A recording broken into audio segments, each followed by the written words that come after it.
So I think, like the Workforce Race Equality Scheme, the Race Equality Charter really starts by asking institutions to look at data so they can identify where BME staff and students are progressing, where there are key issues that they need to prioritise addressing. But I also think there's some fundamental differences between the two schemes, one of which is this issue of the Workforce Race Equality Scheme is not a voluntary scheme like the REC is, it's mandatory. Can you say why you decided to go down that route and why you feel it's so important? Well, it's to do with really where we are at the moment in terms of race equality. Well, you can look at equality generally, okay? So let me give you an example. I have been working in academia now for 25 years, and there's no doubt that progress is being made. So if I look at the number of black professors like me who are appointed, the numbers have gone up. There's many more people who are appearing in media who are black historians, professors, people like that. So clearly progress is made. I can't sit back and say we've made no progress, okay? The reality is still not sufficient. Okay, and this applies to gender equality as well. You know, we turn around and say, oh, fantastic, you know, 20% of professors are women now in Manchester. Well, actually, it should be 40%. Yes, you know? yes. So let's not say that things are fantastic and everything's going to be all right. And quite frankly, I don't think it's acceptable to wait another 20 years. So the challenge is, how do we get in a much faster pace of development? Because we are living in a world which demands things change quickly. People are not prepared to wait. Certainly my children, why should they wait 20 years before things change so they can become senior professors like me? So the challenge is, how do we do this? And it must depend on the organisation. You see, the NHS is a very monolithic organisation. It is top-down control. And in those situations, if NHS England says something, on the whole, it happens. Okay? Yeah. So you have that situation. And we went for mandate and made things mandatory because we had been trying lots of initiatives, and they start, and then the government changes or austerity happens, and it goes on the back burner. Yes. And this is, you know, stop, start, stop, start. So it's not that there's no commitment, but how do you ensure that things change and continue to change and continue to progress? And we came to the conclusion, and this was an academic conclusion based on reviewing the literature, where we got to, what was the example of other countries, and we realized certain things. That firstly, no matter how much you do around training and around things like unconscious bias training and other things, policy procedures, you only get so far. If you want to make that leap beyond the sort of baseline, yes, you have to do something different. And I know one of the things that really influenced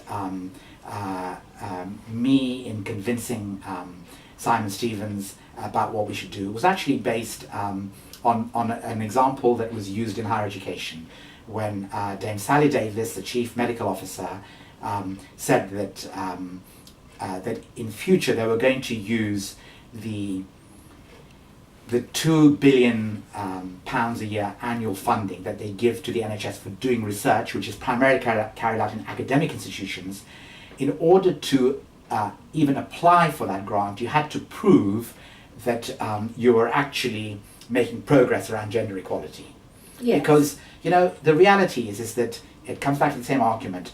We don't get the talent we need if you deny half the workforce the opportunities. Yes. All right? So if you want the best biomedicine, the best technology, the best physiology, you need to encourage everyone else. And if women are systematically discriminated against, you're not going to get the best talent.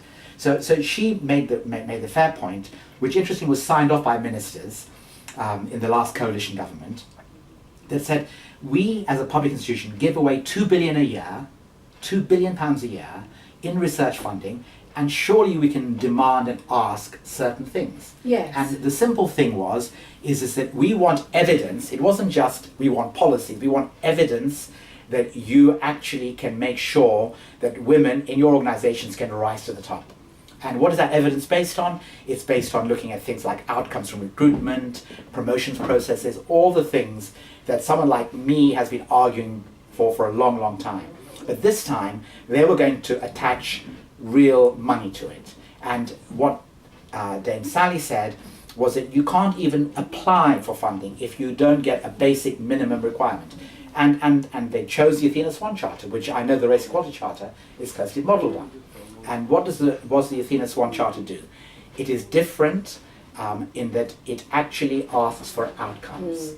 It's no good saying I have breadth of policies in the world. It's no good saying that we really think it's important, that we have senior management buy into it. What the fundamental thing that the Athena Swan did was to say that you only get the highest achievement when you show a change in outcomes. So we want to see the change in women getting to the senior management, to promotion, to recruitment, and all those things. And I think that the Race Equality Charter is good in that respect as well. And I use my institution as an example. I mean, I said to you that we were the first institution that appointed a senior academic as lead for equality and diversity, a Russell Group institution at that. And we did a lot of stuff around policy and procedures. And you know, I mean, I was given a huge amount of power influence to look at many, many areas. But in the end, I think it's right that I should be judged on outcomes, Yes. and not just on the things that we were able to put in place.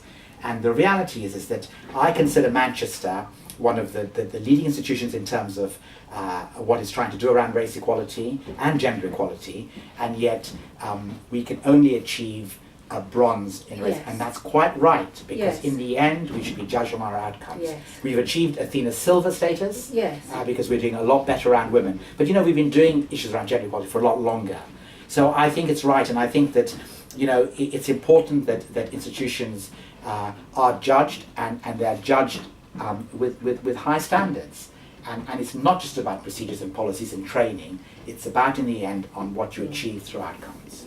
Yes, that's right. So for a bronze, you can show that you've got a firm foundation, you've got a really good action plan, but you're not going to get silver unless you can actually demonstrate that that plan has been rolled out and is actually leading to impact outcomes, as you're suggesting.